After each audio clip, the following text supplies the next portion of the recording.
Hoje o sol do Recife tá castigando. Eu tinha um Voyage.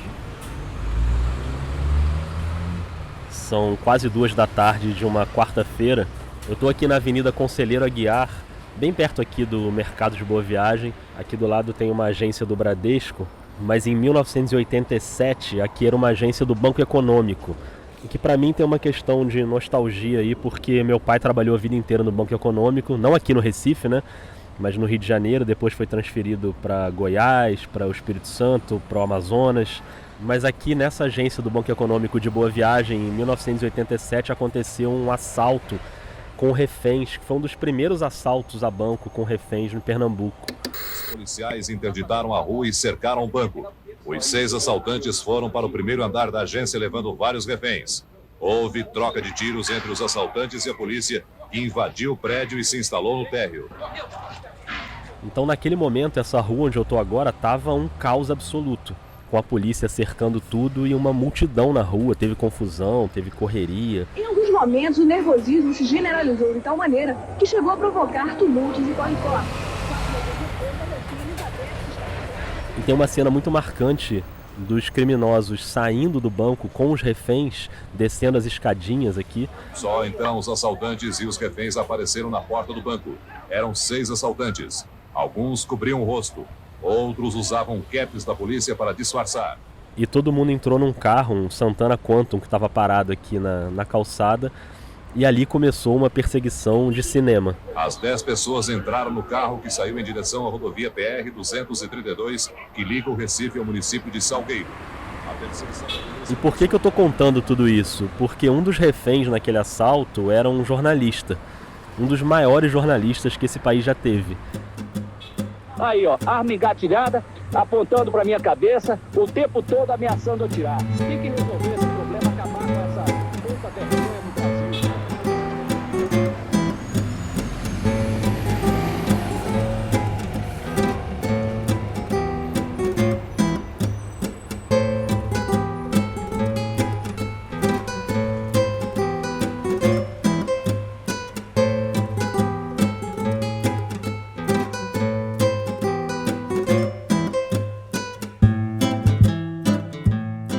Oi, eu sou o Rodrigo Alves, o violão que você está ouvindo é do Gabriel Falcão e esse é o último episódio da temporada de perfis do Vida de Jornalista. Essa voz que você escutou ainda há pouco é do repórter que naquele momento estava dentro do Santana Quantum amontoado com 10 pessoas num calor de 40 graus, com um revólver apontado para a cabeça e um microfone na mão, falando e olhando para o cinegrafista que estava do lado de fora da janela do carro. Pois é, o perfil que encerra a temporada é de uma lenda da profissão, Francisco José. Agora tudo isso é por culpa da polícia. Eu viajei até Recife para ouvir dele os bastidores inacreditáveis de quase 6 décadas de carreira, boa parte disso fazendo coberturas muito marcantes para a TV Globo. Cearense de nascimento, pernambucano por opção, Chico José vai contar tudo pra gente, a infância, o começo na profissão, as grandes reportagens. O que não falta é história pra gente ouvir fazendo cara de espanto. Então você que tá aí, ajusta o seu fone bem bonitinho, porque se você gosta de causos do jornalismo, eu te garanto que tá começando agora um perfil muito, muito especial. Vamos nessa?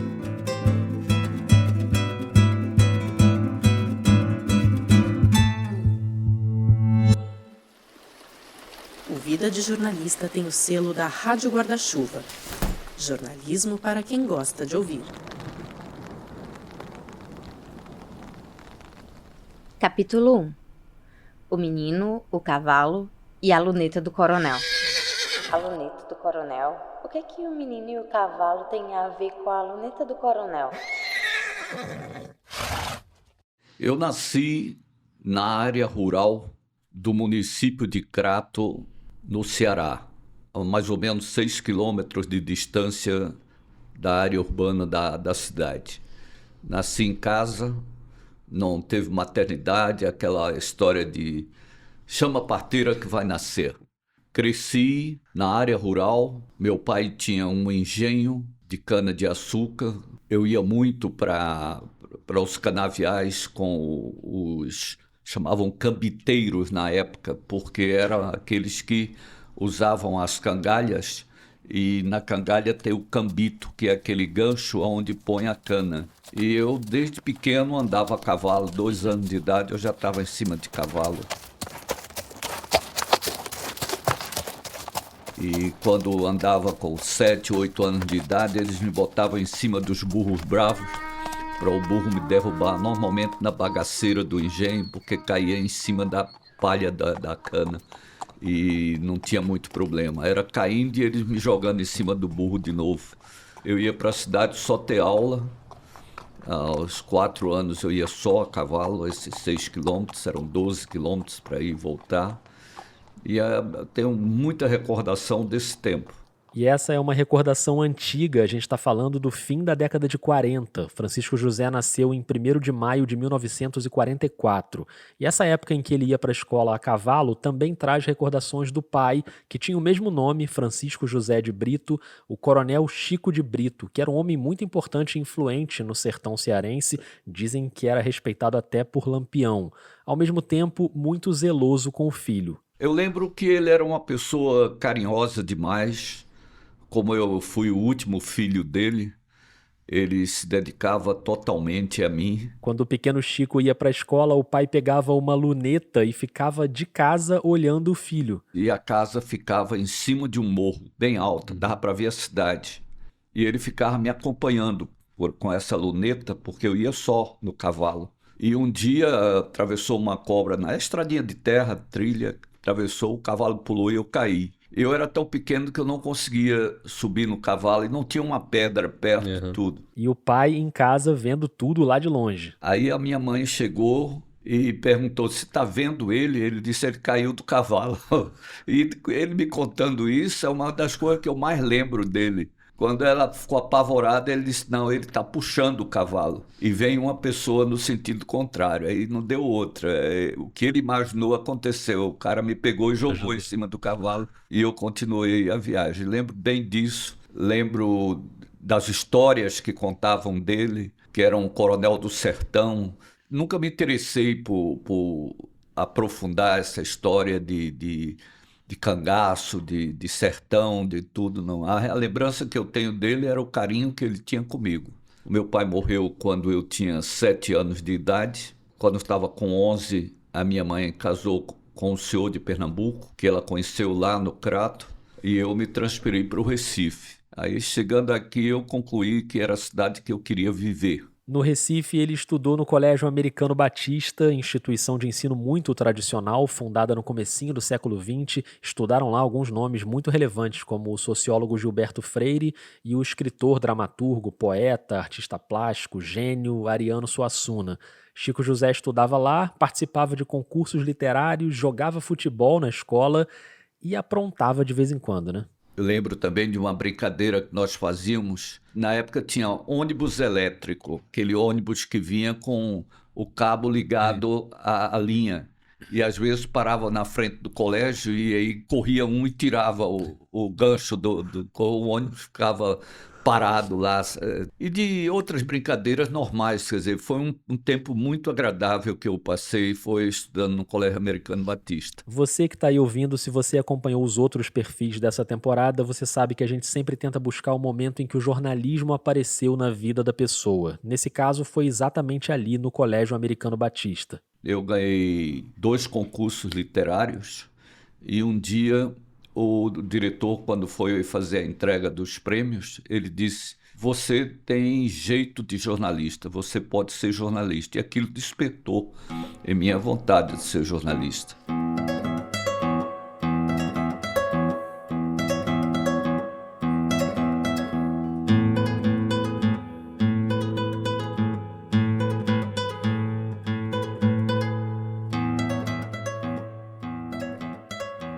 A vontade de ser jornalista já estava ali desde a escola, e agora a gente vai dar um salto para o momento em que, de fato, começa a trajetória no jornalismo, e não teve a etapa da faculdade, hein? Naquela época não tinha o curso de comunicação. Você tinha que ter 6 meses como profissional e ser registrado no Ministério do Trabalho.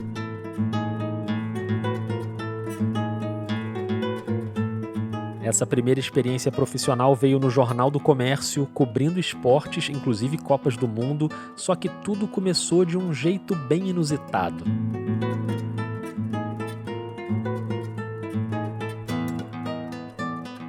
Capítulo 2. Uma carta sincera e um carro cheio de sapos.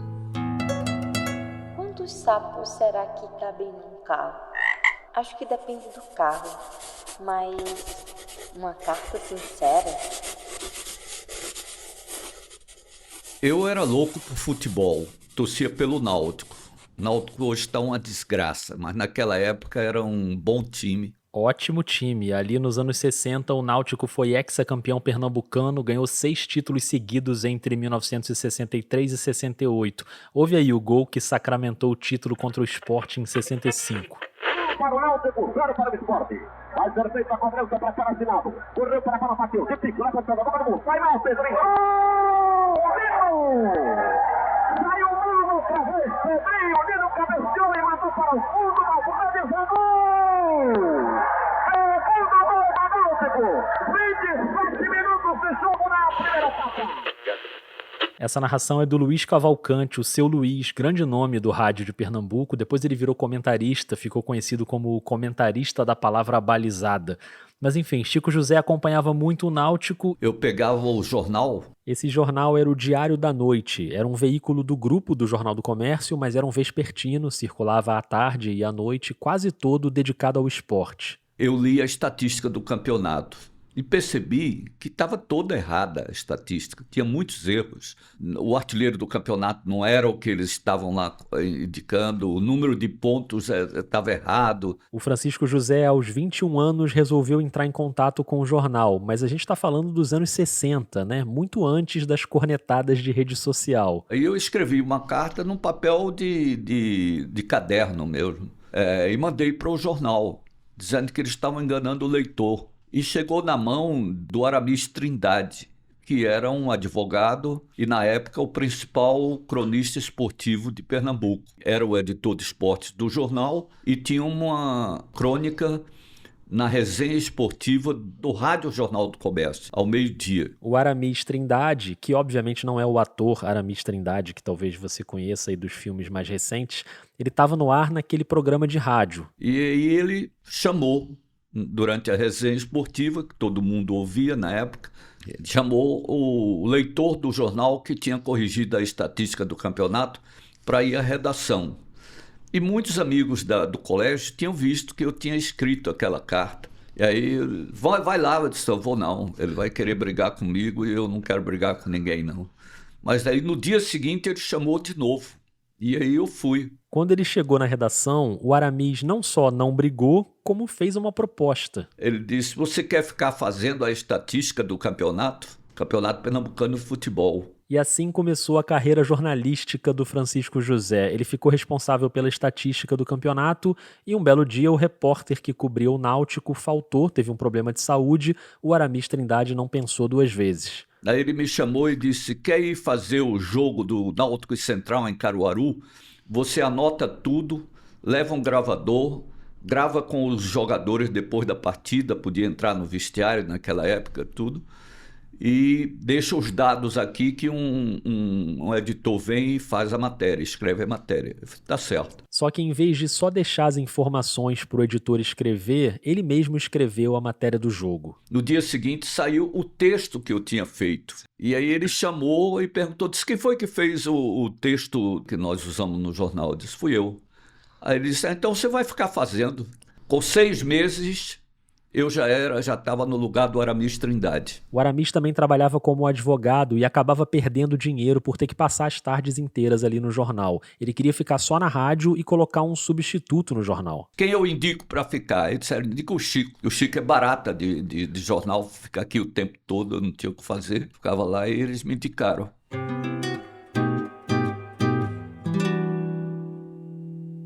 Chico cobriu a Copa de 1966 na Inglaterra, ele passou a assinar uma coluna de esportes no Jornal do Comércio e veio a Copa de 70 no México, a Copa do tricampeonato com Pelé e companhia, Brasil inclusive treinado pelo Zagallo, que deixou a gente agora no comecinho de 2024, e o Chico foi o único enviado do jornal para o México, só que mais uma vez de um jeito incomum. Ele só foi para a Copa porque ele ganhou um concurso interno para celebrar os 50 anos do jornal. E com uma matéria que não tinha nada a ver com esporte, tinha a ver com sapos. E a matéria que eu fiz foi: em dólar, quanto vale um sapo?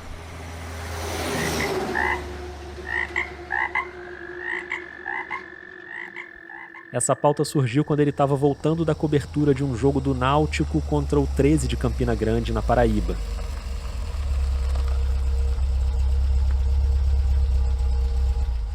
E nós paramos num restaurante e eu vi que tinha uma caminhonete parada na porta do restaurante com uma lona em cima e a lona ficava pulando. Aí eu falei, cara, tem algum bicho dentro daquela lona que fica pulando. Fui lá, levantei, era sapo. Aí eu procurei e disse, quem é o dono dessa caminhonete aqui? Sou eu. Disse, amigo, a história é essa de encher a caminhonete de sapo? Aí ele disse, estou levando para o curtume. Eu falei, curtume de sapo? Ele disse, para que o couro de sapo? Ele disse, vai todo para o exterior. Na mesma hora, o Chico e o fotógrafo embarcaram na pauta. Nós fizemos eles caçando sapo, levando tudo, e o preço da crise e o crime ecológico que aquilo representava também. A matéria ganhou o concurso do cinquentenário do jornal e o prêmio era a passagem de avião para assistir a Copa no México.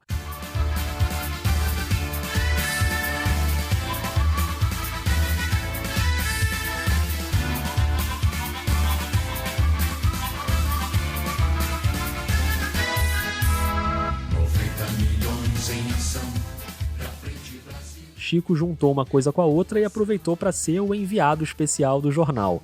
Aqui eu te lembro que o Vida de Jornalista tem um episódio muito saboroso sobre a cobertura dessa Copa, com o saudoso Silvio Lancelotti contando vários bastidores. Se você ainda não escutou, procura aí, é um episódio da série Memórias, busca aí a reedição que foi publicada em novembro de 2021, que está com uma qualidade de áudio bem bacana. E voltando, essa viagem para o México acabou sendo muito importante para o Chico José, porque lá ele conheceu o Armando Nogueira, que era o chefe da Globo na época, só que antes disso, na volta da Copa, o jornal estava em crise financeira. Bom, deu para notar, né? Aproveitando a passagem de avião aí do concurso para mandar um repórter para o México, eles não estavam pagando direito, o Chico estava com uma filhinha de poucos meses. E disse, não, eu tenho que conseguir outro emprego. Esse outro emprego, que não foi no jornalismo, renderia até um episódio separado, porque foi uma experiência impressionante numa agência de publicidade, a Abaeté Propaganda. Ele ficou responsável por 2 contas. Eu passei a cobrir a Pitu, Aguardente Pitu, e o Banorte, o Sistema Financeiro Banorte. O Banorte era um banco muito importante com agências em todo o Norte e Nordeste. O Banorte cresceu e fez amigos em todo o país. Aqui em Pernambuco era só Banorte em todos os lugares. Vamos comemorar. Um dia ele estava numa reunião com os executivos da agência e a cúpula do Banorte, inclusive o dono, o banqueiro. Banorte, um amigo na praça. Era para discutir o relatório anual do banco. De repente, o dono do banco, que gostava de esportes, ele gostava de mim, ele conversava muito comigo. Ele olhou e disse, Francisco José, o que você acha do relatório desse? Eu acho esse relatório horrível. Isso aí ninguém lê. Esse calhamaço de papel e números, nem os acionistas daqui leem isso. Aí você imagina o clima na sala, né? Como assim? O cara veio com os 2 pés na porta, ele sugeriu reescrever aquele material todo com um texto jornalístico mais objetivo, com mais artes, umas fotografias, para fazer daquele relatório chato um conteúdo mais agradável. Aí o dono do banco, Jorge Batista da Silva, ele disse, faça um layout disso. E aí nós fizemos e deu um resultado bem expressivo e foi quando ele falou com a agência para eu sair da agência e ficar no banco. O Banorte deu ao Chico um curso de especialização em marketing na Fundação Getúlio Vargas para ele se tornar o gerente de marketing do banco. E nesse cargo ele ficou até 1976 com um papel fundamental. Porque eu revolucionei o maior produto da época que estava sendo lançado pelo banco, que era a caderneta de poupança. E estas são as novas vantagens da poupança Banorte. E eu contratei os Flintstones para fazerem aquilo. Eles achavam que era impossível fazer o Fred Flintstone dizendo: Vilma, vamos abrir uma caderneta de poupança Banorte. Então eu popularizei aquele produto que parecia ser um produto para a elite. Tava tudo indo muito bem na publicidade, mas ali na primeira metade dos anos 70 já tinha rolado a inauguração da Globo Nordeste e o jornalismo chamou o Chico de volta. Capítulo 3. Quem é o dono da sua voz? Eu sempre achei que a minha voz era só minha. Existe alguém que é dono de alguma voz? Você lembra que o Chico José já conhecia o Armando Nogueira, o chefe de jornalismo da Globo, desde a cobertura na Copa do México, né? Inclusive ali na Copa rolava um futebol dos jornalistas, o Armando estava sempre por ali. Que ele era o técnico do time da imprensa lá. Você precisava ver o Pelé apitando um jogo da gente.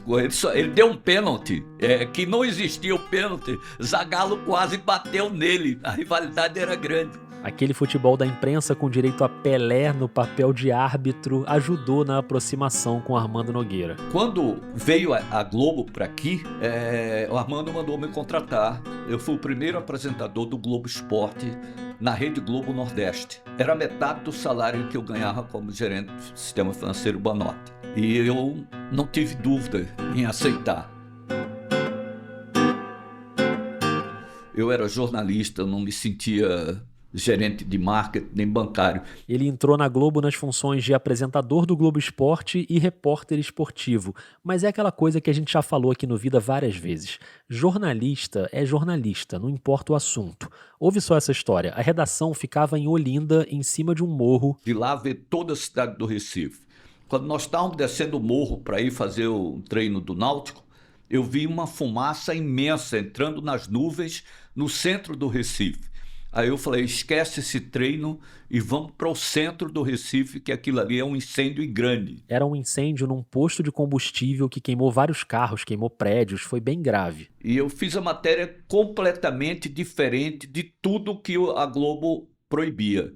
Na redação tinha um quadro que mostrava como o repórter tinha que se posicionar. Paletó e gravata, com o microfone nessa posição, usar camisa, principalmente camisa quadriculada, aberta no peito, como eu andava, isso não era admissível. Dar as costas para a câmera, andar com o microfone, tudo isso era proibido. E o Chico quebrou todos esses protocolos de uma vez. Fiz a matéria andando, entrando no posto, falando que ia explodir, não tinha microfone sem fio, eu ficava puxando o cinegrafista com o cabo do microfone. Ele não imaginava que aquela reportagem ia parar no Jornal Nacional. E a matéria eles não conseguiram me tirar. Eu falando e tudo. Terminou o jornal, Alice Maria disse, quem é esse louco? Porque ela nem sabia que eu existia.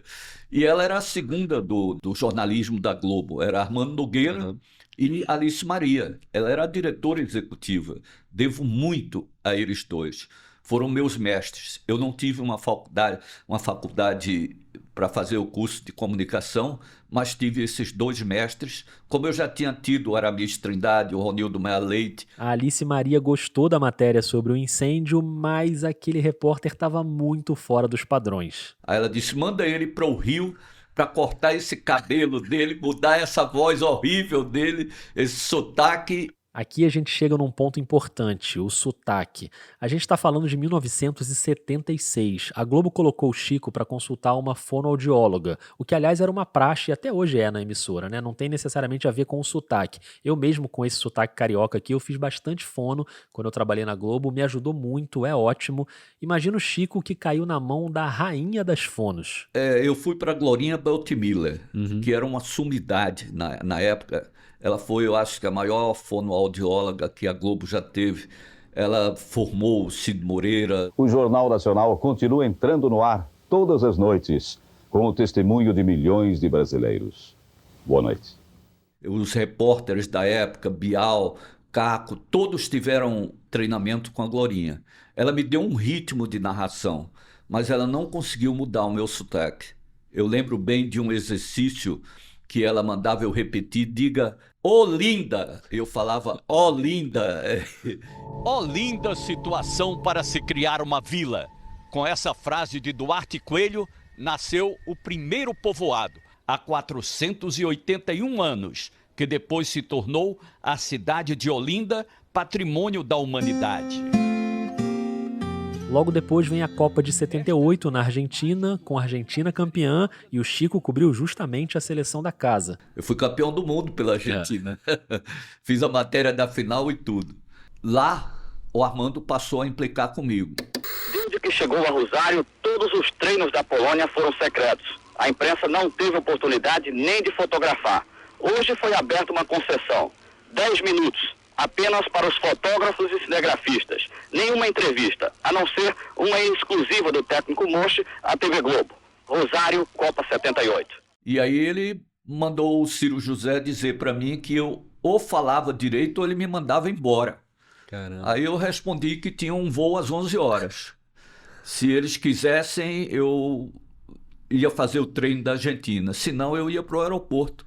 Mas não ia mudar minha maneira de falar. Chico bateu o pé e manteve o jeito de falar até o fim da Copa. Quando eu cheguei, o Armando veio falar comigo, que eu tinha feito um trabalho bom. Ele disse, agora, por que você insiste em falar desse jeito? Eu disse, Armando, eu sou nordestino, do sertão do Ceará.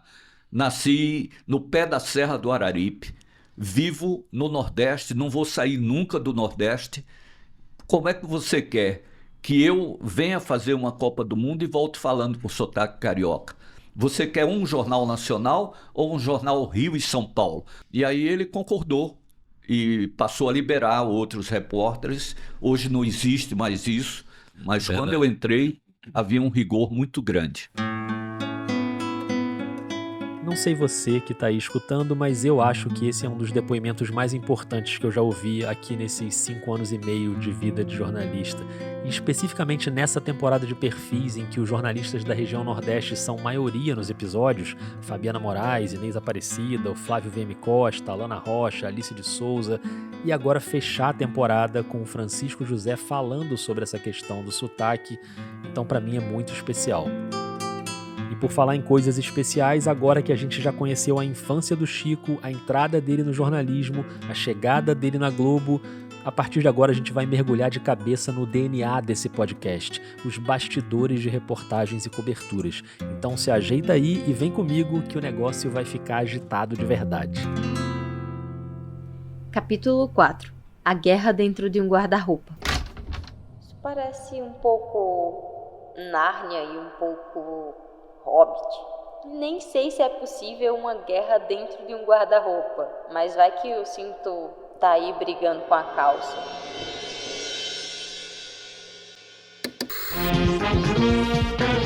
Clima de guerra no Atlântico Sul. A Argentina tomou à força as Ilhas Malvinas, ilhas dominadas pela Inglaterra há quase 150 anos. Em abril de 1982, começou a Guerra das Malvinas. Durante os 3 meses de conflito, a Globo chegou a ter quase 80 profissionais envolvidos na cobertura, a maioria deles na Argentina. Porque eram todos credenciados no Exército. As informações eram que o Exército argentino passava. A sede era em Buenos Aires, no hotel de 5 estrelas. Então, 90% da equipe da Globo cobriu a guerra num hotel de 5 estrelas. Mas um repórter, o Hermano Henning, estava em Comodoro Rivadavia, que era a única cidade argentina que dava acesso às Malvinas. Nós vamos chamar agora de novo o repórter Hermano Henning, que está lá em Comodoro Rivadavia, aqui pelo telefone. Alô, Hermano? Alô, Renato. Hermano, existe realmente a possibilidade de um ataque inglês a Comodoro Rivadavia? Enquanto isso, no Rio de Janeiro... Eu estava em Ipanema fazendo curso intensivo de inglês. Aí chega o motoqueiro da Globo e entra e diz, Chico, Dona Alice Maria mandou te chamar. Aí eu falei, só quando terminar a aula eu vou. Ele disse, não, você tem que ir agora comigo. Aí eu falei, poxa, aconteceu alguma coisa com a minha família. Peguei uma carona com o motoqueiro, nem era permitido, mas eu fui com ele.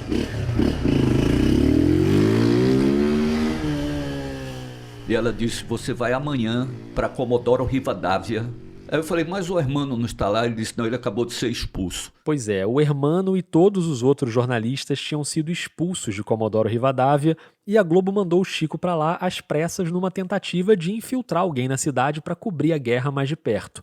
Ele pegou o último voo de passageiros de Buenos Aires para Comodoro, depois o espaço aéreo foi fechado e a guerra foi começando de fato. Quando eu desci em Comodoro, eu vi os jornalistas todos na fila para sair. Inclusive, o Hermano, eles fizeram sinais discretos para mim, mas não vieram falar comigo para não denunciar. Uhum. Fui revistado no aeroporto, só levei a carteira de identidade, nem máquina fotográfica. Na época não tinha celular. Cheguei no hotel, não podia entrar no hotel porque estava todo... Saíram os jornalistas e entraram os militares. Uhum. O hotel, todos os hotéis foram ocupados por militares que iam para as Ilhas Malvinas. Dei $100 para o recepcionista, para ele conseguir um lugar para mim, que eu não podia ficar na rua. Daí ele conseguiu, não tinha telefone. Aí ele tive que dar mais $100 para ter um telefone, um quarto com telefone. E foi esse quarto com telefone que garantiu a cobertura da Guerra das Malvinas naquele momento. Chico comprou um radinho portátil, ele ouvia as notícias na rádio local, que não estava censurada, e ia reportando para o Jornal Nacional naquele formato de audiotape. É a fotografia do repórter, o local onde ele está e a voz do repórter só. Hoje é mais raro o audiotape, né? Porque com celular você consegue se filmar e entrar ao vivo com imagens. Naquela época era bem comum. Só que mesmo para falar por telefone, ele estava num hotel lotado de militares argentinos. Eu tinha que falar muitas vezes dentro do guarda-roupa, porque se eu falasse como eu estou falando aqui agora, a minha voz podia vazar para os apartamentos do lado que eram só militares. E aí eles vão dizer, tem um cara falando português aqui e deve ser jornalista, porque ele está falando como locutor. Falava dentro do guarda-roupa, era o audiotape guarda-roupa. Lá em Comodoro Rivadavia, os argentinos estão em alerta máxima. De manhã, o povo da cidade levou um susto. Todos pensaram que tinha começado a guerra. Nosso repórter fala de Comodoro Rivadavia direto pelo telefone. Um alarme falso transmitido simultaneamente por 2 emissoras de rádio de Comodoro Rivadavia provocou correrias e pânico hoje na cidade. O locutor da Rádio Nacional de Comodoro Rivadavia repetiu com nervosismo e insistência o sinal de alerta vermelho, com o característico toque de sirene, no que foi seguido imediatamente pela radiodifusora da Patagônia. Logo após o alarme, as 2 emissoras saíram do ar. Deu para imaginar esse boletim no Jornal Nacional sendo feito de dentro de um guarda-roupa, dentro de um armário. E dava certo, né? Os militares não escutavam a voz. Mas tinha um problema. A Globo era vista na Argentina. Entrava na Argentina. A Globo entra nas cidades da fronteira da Argentina.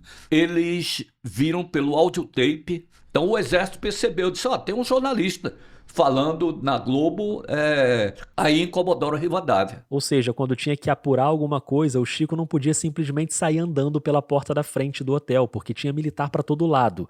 O jeito era sair pela janela. Muitas vezes eu tinha que descer, eu estava no primeiro andar, eu tinha que descer pelo cano do lado de fora para não ser visto na recepção pelos militares. E subia por ele. Não tinha ninguém ao lado, porque era um muro, e eu conseguia sair por um portãozinho que tinha lá e voltava também por esse portão.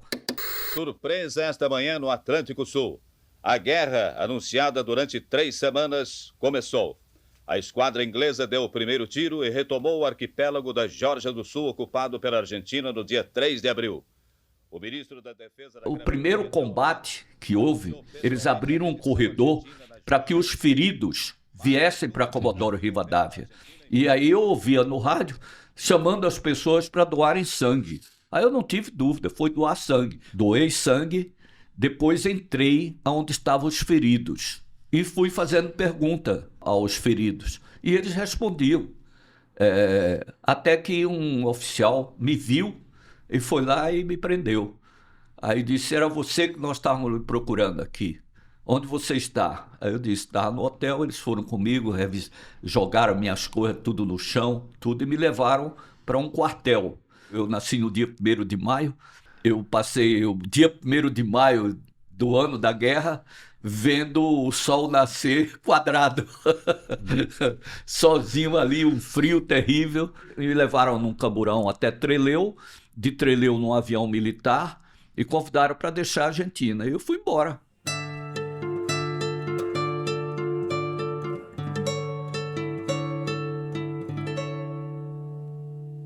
Mas esse capítulo ainda não acabou não, tá? E quando eu cheguei em casa, aqui em Recife, a minha mulher, na época, Socorro, disse, olha, a secretária do Armando Nogueira já ligou 2 vezes para você entrar em contato com ele urgente. Eu liguei para Armando, ele disse, vem embora para o Rio que você agora vai entrar na guerra pelo Chile. Chico foi para Punta Arenas, no Chile, e de lá a Globo alugou um aviãozinho para ele ir direto para as Ilhas Malvinas. Era um capitão da Força Aérea Chilena que tinha um avião de 8 lugares que ele alugava. A Globo parece que pagou em torno de $10 mil para ele ir, depois, uma semana depois, ir nos buscar. Ele ia descer numa praia. Mas aí, quando nós decolamos, que fomos embora, eu estava sentado ao lado dele, ele pilotando e eu ao lado. Veio o avião argentino em cima e começou a falar com ele. Ele apavorado, respondendo. Aí eu falei, o que está acontecendo? Ele disse, os argentinos estão aqui em cima da gente, mandando voltar ou eles derrubam o avião. Eu disse, o que você vai fazer? Aí ele disse, voltar, retornar, senão eles vão nos abater. O Chico José tinha outra ideia. Eu propus a ele dar mais $10 mil para ele não obedecer aos argentinos e continuar para a Argentina. O capitão era doido, mas nem tanto. Ele sabia que mesmo se conseguisse escapar de ser abatido, ele seria preso assim que pousasse e perderia a patente. Então a solução dele foi outra, pousar em solo chileno mesmo, mas ele tinha que escapar daquele avião argentino. Às 3 horas da tarde escurecia e tem um lugar que chama Passo de la Morte. Na hora que ele aproximou do Passo de la Morte, ele disse, vou arriscar tudo agora. Aí desceu o avião. O passo é estreito, mas não cabia um avião argentino, nem eles conseguiriam bombardear de lá. Ele foi, escureceu, ele saiu no escuro, conhecia bem aquilo ali, e pelo rádio ele falou desesperado para Porto Williams, que era a base do Chile, e ele gritava para eles, manda o carro acender a luz no fim da cabeceira, eu estou chegando. E aí ele desceu, baseado na luz de um carro que estava do outro lado. Mas o cara era muito bom. Não deu para chegar nas Malvinas, mas aquela cobertura ficou marcada como uma das mais importantes da carreira do Chico José, seja transmitindo informações de dentro do guarda-roupa do hotel ou tentando chegar no cenário do conflito com o risco de ser abatido por um avião militar. Ainda bem que tudo terminou em paz para ele. Acabou a Guerra das Malvinas. A primeira-ministra da Inglaterra, Margaret Thatcher, anunciou no parlamento inglês que as tropas inglesas entraram em Porto Stanley, capital das Malvinas, o último reduto das Malvinas. O general argentino Mário Menendez negociou com o general inglês Jeremy Moore os termos da rendição. Eles tentaram cessar fogo até amanhã.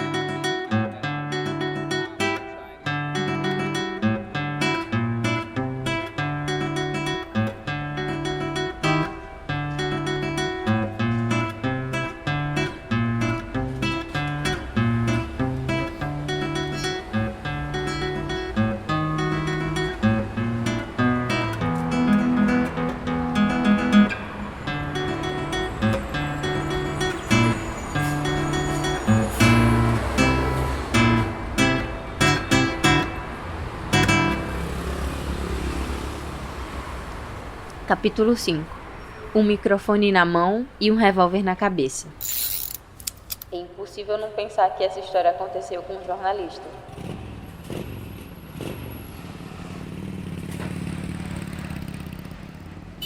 Agora a gente volta para a cena inicial desse episódio. Esse som que você está ouvindo eu gravei na Avenida Conselheiro Aguiar, em Recife, e eu fiquei um tempo ali em frente ao Mercado de Boa Viagem, do outro lado da rua, né?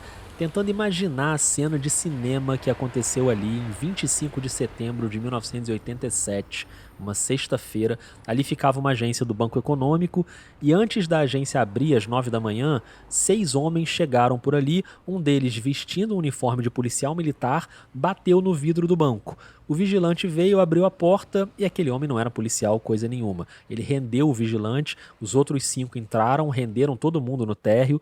Um dos funcionários conseguiu chegar uma cortina assim pro lado e pelo vidro da agência ele fez sinal para um ponto de táxi, dizendo ali que o banco estava sendo assaltado, pedindo para os taxistas chamarem a polícia. A polícia veio e começou o caos. A área onde se localiza o banco foi totalmente cercada por soldados do batalhão de choque, rádio patrulha e policiais civis. O comércio fechou as portas e muitos curiosos foram até o local acompanhar mais um dia de campo. Em alguns momentos, o nervosismo... E eu estava na Globo, em Olinda, quando o Rio ligou e Alice Maria disse que eu era que tinha que fazer a matéria, que já tinha equipe. Então, não, tem que ser o Chico, manda o Chico fazer a matéria. Quando ele chegou, a avenida já estava interditada, mas ele se identificou e conseguiu entrar na agência. Se estava uma bagunça do lado de fora, também estava uma bagunça do lado de dentro. Era um circo, a parte térrea do banco. E na hora que eu entrei, eram umas 50 pessoas embaixo, a imprensa, rádio, jornal, televisão, tudo, a polícia militar e a polícia civil. Tinham 8 delegados. Pra você ter uma ideia. E os policiais que não estavam acostumados com aquela coisa de assalto com refém ficaram perdidinhos.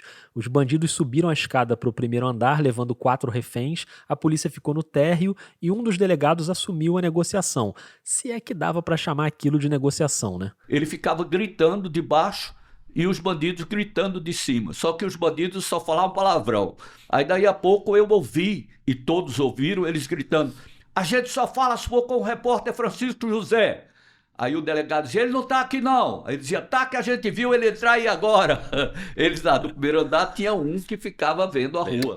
Bom, eles agora estão pedindo para conversar com você e vamos ver que diálogo que ele quer com você. Apenas somos contrários que você suba e fique com eles. Isso nós somos contrários. O repórter Francisco José da Globo se encontra aqui no local, vai conversar com você. Aí na hora que eu subi, eles deram um tiro e disseram que se fosse com a luz levava bala.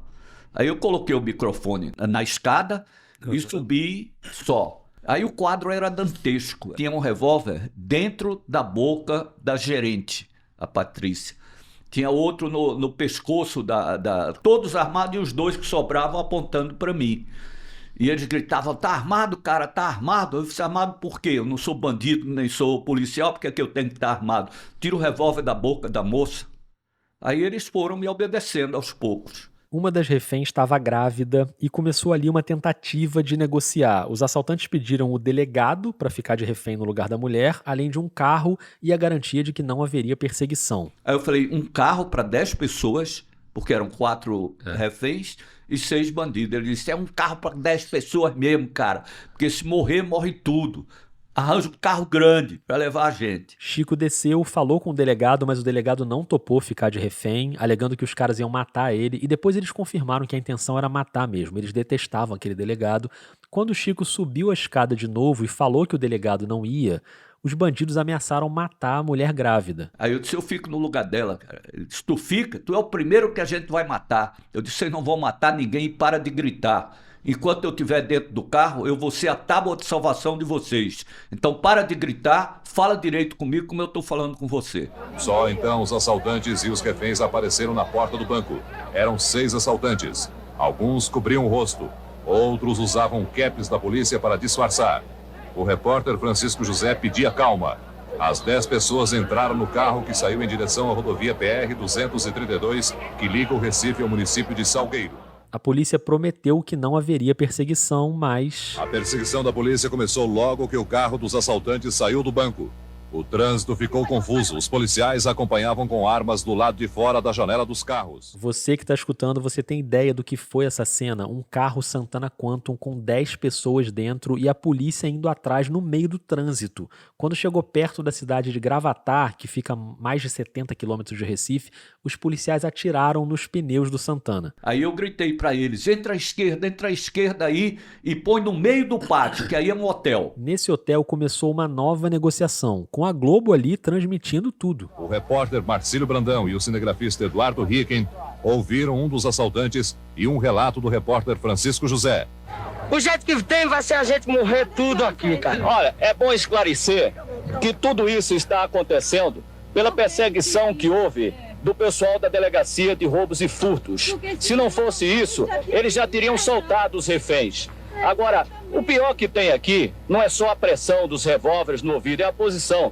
Tem 10 pessoas dentro desse carro numa temperatura de quase 40 graus. Se acontecer alguma coisa, o responsável é o secretário de Segurança Pública, que se comprometeu quando me pediu para ficar como refém, quando me pediu para ir negociar com eles, que não haveria perseguição. E o Chico, no banco de trás do carro, com um revólver apontado para a cabeça, além de falar para a Globo, ainda falou com a TV Manchete, que também estava ali cobrindo o caso. Depois veio o cara da Manchete, Chico, eu disse, olha, deixa a Manchete vir também. Não, já falou com um, não vai falar, mas eu disse, deixa ele vir, é importante. Aí a Manchete veio. Os policiais atiraram no carro, furaram os pneus, é o tempo todo essa gritaria aqui dentro. Mas isso vai terminar tudo bem. Na realidade é uma grande palhaçada que está acontecendo em todo o Brasil. Essa história de sequestro, todo dia é um dia no dia outro. Se não houver uma solução do governo, isso vai continuar, gente. Tem que tomar uma providência contra esse estado de violência. Aí, ó, arma engatilhada, apontando para minha cabeça, o tempo todo ameaçando atirar.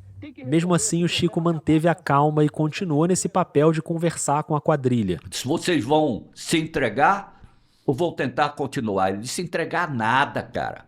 Entregar tá morto. Aqui nós vamos continuar. Ele disse, vai continuar como? Aí ele disse, sei lá, a gente vai pegar outro carro. Aí eu disse, então eu vou chamar o delegado e você vai negociar com ele e pega essa veraneio que tá da polícia que tá aqui atrás da gente. É esse carro. Nesse carro, a viagem seguiu e logo na saída de Gravatá, a população estava no meio da estrada, porque a TV e o rádio estavam transmitindo tudo ao vivo, né? Eu tive que sair, botar o corpo fora da janela e pedir ao povo para passar. Quando a polícia vier, vocês fecham. Mas deixa a gente passar. Aí abriram e a gente passou. Eu disse, finalmente, vocês estão querendo ir para onde?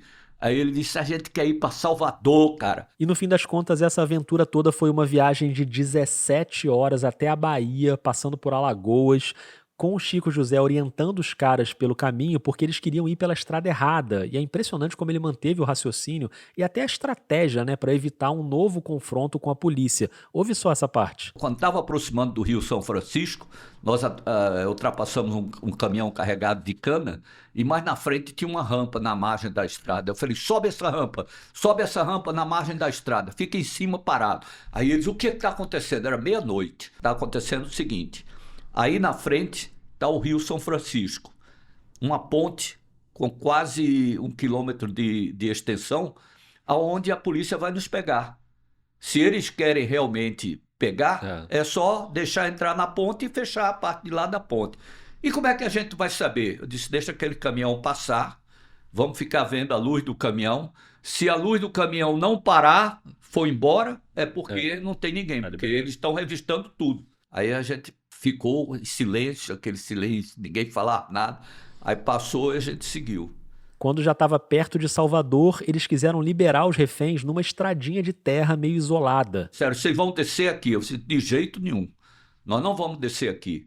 Como é que nós vamos sair daqui de madrugada, 3 horas da manhã, vamos andar o dia inteiro para chegar, a madrugada inteira para chegar no lugar onde possa pegar uma carona? Não vamos ficar aqui não. Já viemos até aqui, a gente vai até Salvador. Aí o chefe dele disse, ele vai com a gente mesmo, até Salvador.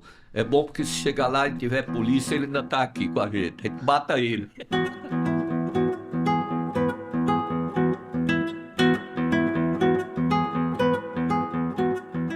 Chico não só foi com os reféns até Salvador, como na hora de ser liberado ele ainda ficou com a veraneio. Os bandidos fugiram e ele saiu dirigindo o carro. E ainda ouvi um recadinho final. Ele veio para mim e disse, olha, quero dizer uma coisa. Nunca ninguém falou daquele jeito comigo para eu não dar um tiro na testa. Ali eu senti que podia confiar em você. Depois daquela, ele ainda foi descansar num hotel e tava bom de aventura, né? Veio o ano de 1988, mas aí no Réveillon de 88 para 89, mais uma cobertura daquelas inesquecíveis.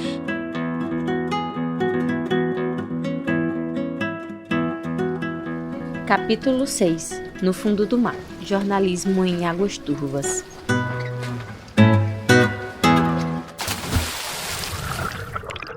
Quem diria que ser jornalista é entrar num barquinho e enfrentar a tempestade? No ar, o Fantástico. Você acompanha agora as notícias do domingo no Brasil e no mundo. Tragédia no último dia do ano. Um barco de turismo vira na entrada da Baía de Guanabara, no Rio. Mais de 50 pessoas morrem no acidente, entre elas a atriz Yara Amaral. O naufrágio do Batomushi aconteceu meia hora antes da virada do ano, no momento em que as águas estavam muito agitadas na Baía de Guanabara. Eram 142 pessoas a bordo do barco para ver a tradicional queima de fogos em Copacabana. Naquela época, os jornais impressos não circulavam no dia 1º de janeiro, nem no Natal, no 25 de dezembro. E exatamente naquele ano, o Roberto Marinho tinha determinado que o jornal O Globo ia passar a circular todo dia. Então a equipe do Globo estava em peso cobrindo a virada do ano. E a TV, claro, estava lá, como sempre, fazendo as imagens. O Renato Machado era repórter na época, ele estava num barco para fazer as imagens dos fogos vistos do mar. Ele não viu o Batomushi virando, porque estava muito escuro, mas foi o primeiro a reportar, inclusive, a chegada dos corpos no Yacht Club. O naufrágio aconteceu muito rápido, numa noite muito escura de mar batido. Durante toda a noite, os corpos continuaram chegando aqui ao Yacht Club do Rio de Janeiro. O dia 1º, claro, foi um dia de buscas pelos corpos. De manhã cedo, na área do acidente, as equipes de mergulhadores do Grupamento Marítimo do Corpo de Bombeiros do Rio começaram a procurar as vítimas.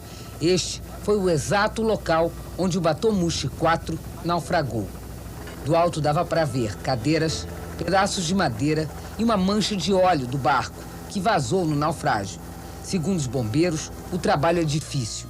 O barco está naufragado a 27 metros de profundidade. Naquele momento, o Francisco José já fazia parte da equipe de repórteres especiais da Globo. Era o Bial, Caco, Palha, Ilse Scamparini, Domingos Meirelles, Renato Machado, eu. Cada um, o que vai fazer? Aí o Caco disse, eu quero fazer a Marinha. A Ilse disse, eu quero fazer a família da atriz que morreu. Cada um escolheu. Eu disse, eu quero mostrar o Batomushi no fundo do mar. Chico sabia que o setor de novelas da Globo tinha uma câmera que filmava embaixo d'água e nunca tinha sido usada. E tinha um cinegrafista acostumado a mergulhar, o Vandique Acácio. Foram buscar o homem em Niterói. E ele veio e a gente foi para o mar. Na hora que passa, filmando ao redor de onde estava a concentração da Marinha, eles deixaram passar. Mas aí mandaram ficar longe do local. Então eu me equipei com o cinegrafista e um mergulhador do Rio de Janeiro, onde nós tínhamos alugado o equipamento. Vamos lá, eles viram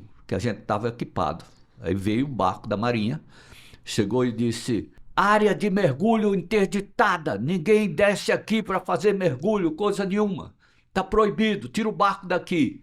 Aí eu afastei com o barco, disse, olha, na volta, passe pelo mesmo lugar aonde você passou antes, que eu já sei onde está o Batomushi. Aí o cinegrafista, tu sabe como, Chico? Ele disse, acabou de sair um mergulhador, que deve ser um bombeiro, naquela boia. Então aquela boia deve estar presa a ele. Vamos passar o barco perto da boia, a gente pula perto da boia e desce pelo cabo. Nós estamos descendo por um cabo que é a única indicação para chegar ao Batomushi. É o cabo que liga a boia colocada pelo Corpo de Bombeiros até o barco naufragado. A imagem é assustadora. A água é tão turva que só dá para ver um pedaço do cabo descendo e aí do nada aparece um homem subindo. Agora um encontro com um soldado do Corpo de Bombeiros que está voltando de lá. Já dá para ver as primeiras indicações. A condição de visibilidade que nós temos é menos de 2 metros de distância, com o refletor aceso que eu estou levando na mão. Agora já dá para perceber. Aí está o barco da morte, pintado de branco. E foi o diferencial da cobertura. E a gente entrou, eu entrei no Batomushi afundado. Nós vamos tentar aproximar e até entrar. Tem uma janela quebrada aqui. Vamos tentar passar por esta janela. E é exatamente a cabine de comando do Batomushi. Essas peças de metal representam o comando da embarcação. Pela posição, ele está inclinado no fundo da Baía da Guanabara. Lá no fundo do mar deu tudo certo, o problema era voltar para o barco e sair dali sem arrumar problema com a Marinha. Quando nós voltamos, a Marinha estava no barco. O capitão mesmo que tinha mandado sair estava no barco. Ele disse, vocês estão apreendidos. Eu falei que não podia ficar aqui, tudo era área restrita. Aí eu falei, capitão, o senhor acha justo que o povo brasileiro não veja o Batomushi? Ele disse, não, está proibido. Eu disse, proibido por quem? Ele disse, proibido pela Marinha. Eu falei, acima da Marinha está a Constituição brasileira, que me permite trabalhar. Eu fiz o meu trabalho. O senhor quer ver o batomushi? Aí ele disse, vocês conseguiram fazer? Eu disse, conseguimos. Eu quero ver. Aí ele viu, aí sentiu, eu conversando com ele, disse, isso aqui é uma coisa que vocês não podem esconder. Para que esconder? A imprensa chegou e fez o batomushi. As imagens realmente são muito impressionantes. Impossível não lembrar daquelas filmagens do James Cameron no Titanic, sabe? Claro, né, com as proporções guardadas, mas tudo muito impactante. Teve um detalhe lá embaixo, que a gente filmou, mas podia parecer um naufrágio normal, né? Peguei o cinegrafista, fiz sinal para ele ficar parado naquele local e fui procurar o nome, batomushi. Eu não achava, eu dei a volta toda nele e não achava, porque ele estava virado. Aí eu senti, fui em cima e vi o nome batomushi. Aí chamei o cinegrafista. Aí está o número da sua inscrição e o nome do barco no fundo do mar. E na hora que eu desci na Marina da Glória, estava o motoqueiro esperando. Já 7h da noite, porque isso foi no fim do dia. E ele disse, Chico, sobe aqui, fecha as pernas.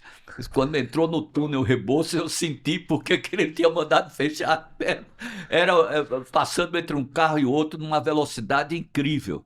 Eu entrei na Globo, no Jardim Botânico, com a roupa de mergulho, ainda molhado, fui correndo com a fita direto para a ilha de edição. Nessa hora, normalmente, o repórter senta e escreve um texto para gravar. Esse texto que a gente ouviu nos trechinhos, né? As imagens vão aparecendo e ele vai narrando por cima.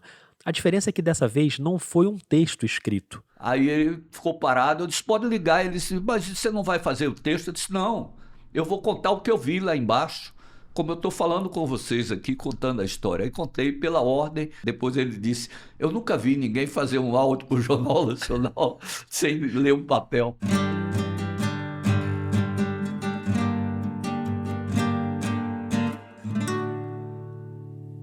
E essa não foi a única vez que o Francisco José fez jornalismo embaixo d'água. Ele já estava muito acostumado a mergulhar. No próximo capítulo, inclusive, a gente vai falar sobre um desses momentos, um passeiozinho com os tubarões.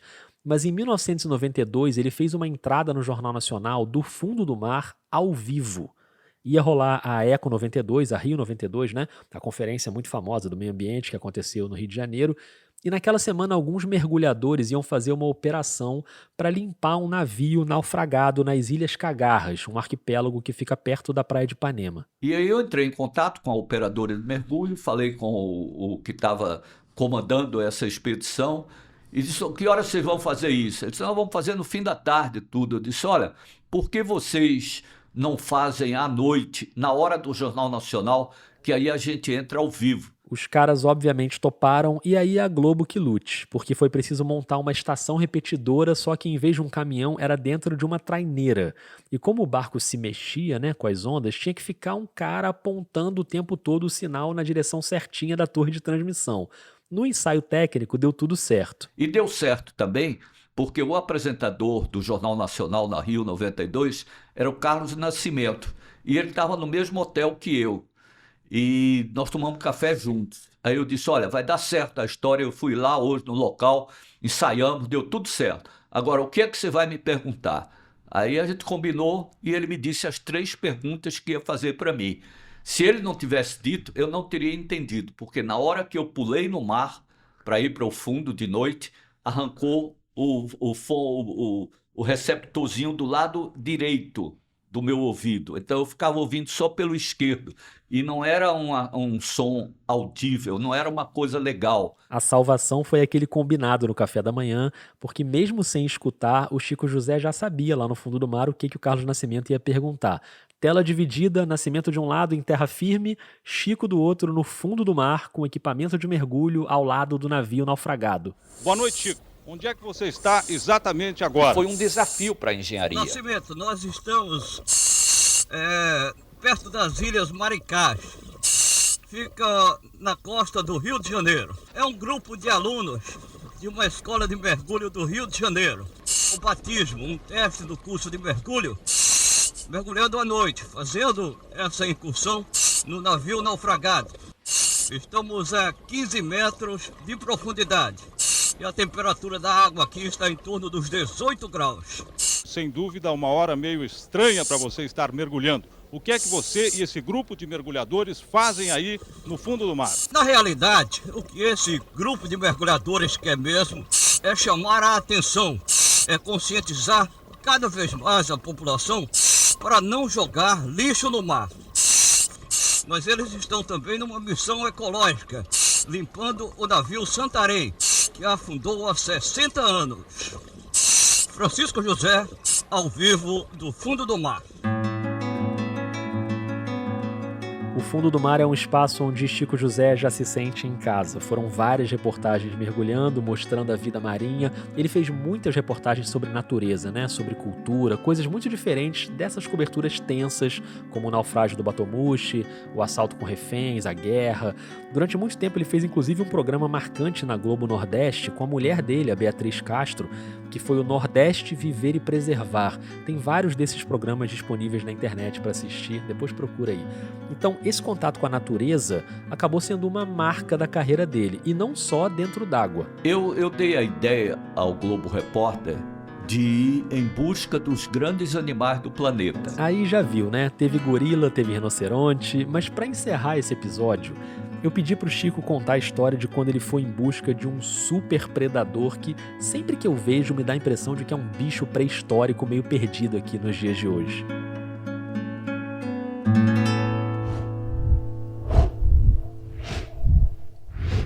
Capítulo 7. A aventura na Casa do Dragão. Acho que tudo que tem dragão é meio mágico e misterioso. Eu só não sabia que dragão tinha casa.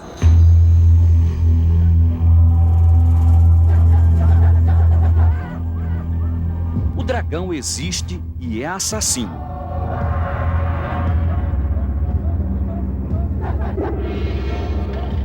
Já atacou dezenas de vezes. Matou um fotógrafo suíço. Quase devorou um menino.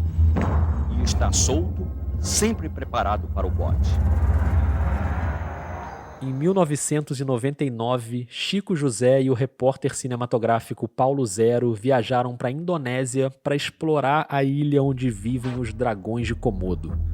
O dragão de verdade não cospe fogo, mas tem veneno na boca.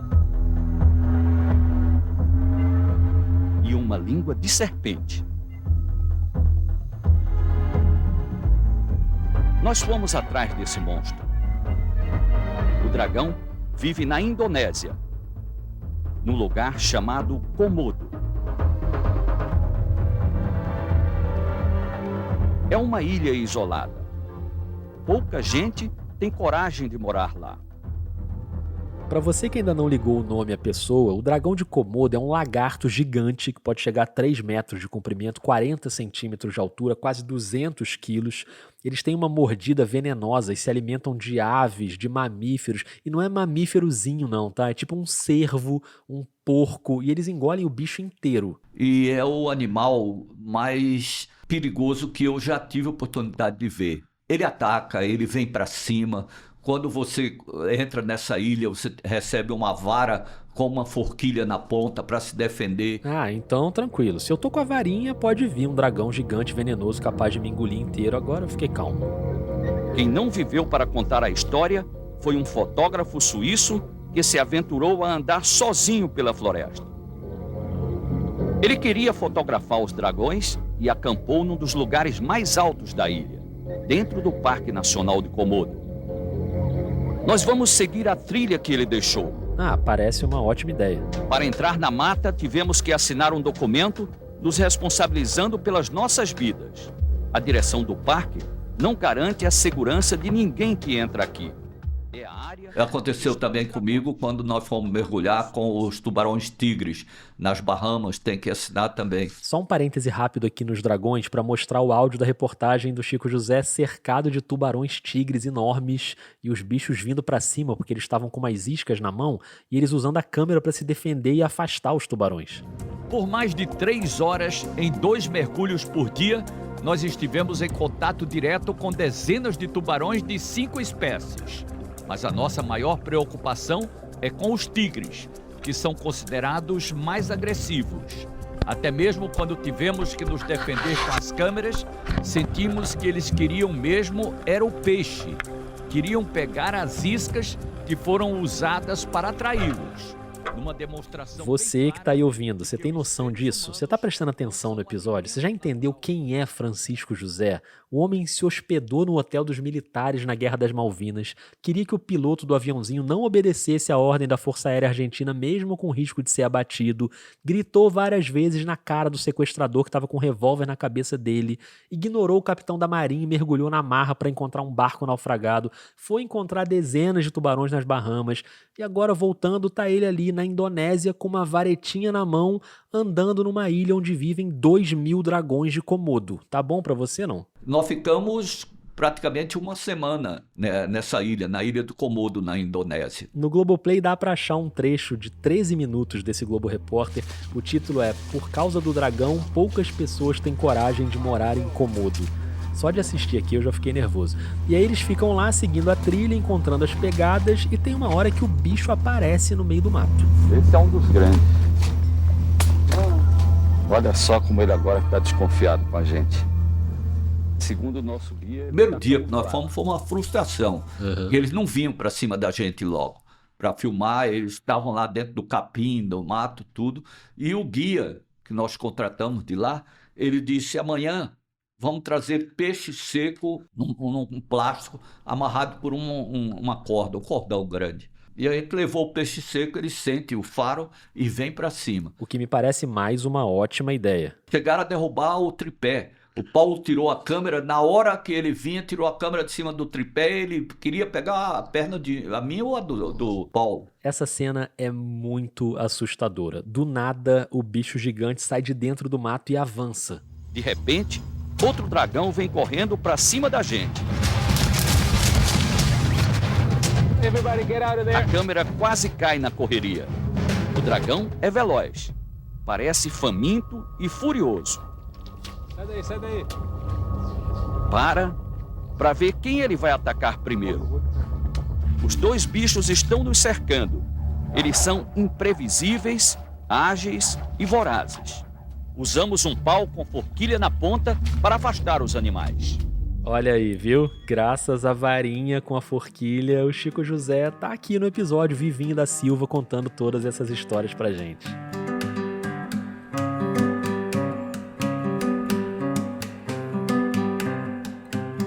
E sempre fazendo o jornalismo no qual ele acredita. Eu acredito no jornalismo da verdade. Eu nunca procurei falsear nada nas minhas reportagens. Nunca procurei exagerar em nada nas minhas reportagens. Pelo contrário, eu sempre procurei desmistificar o perigo, o medo, porque eu passaria a ficar desacreditado primeiro pela minha equipe. E eu tenho o maior orgulho de todos os profissionais com os quais eu trabalhei. Eu escrevi um livro e dediquei a eles. O livro se chama 40 anos no ar, a jornada de um repórter pelos 5 continentes. Todo esse período que eu trabalhei, eu acreditei no jornalismo verdadeiro e inusitado. Procurar fazer uma coisa que ainda não foi mostrado. Ou se foi mostrado, vamos entrar mais afim, penetrar mais nessa situação. Eu tenho feito palestras pelo Brasil afora, porque eu me tornei um contador de histórias. Mas deu pra ver bem aqui, né? Você é muito bom contando histórias. E eu tenho tido resultados maravilhosos com essas palestras em todos os lugares para onde eu vou. Maravilha. Chico, obrigado. Eu adorei a nossa conversa. Obrigado mesmo por você ter topado. Valeu, amigo. Grande abraço para você.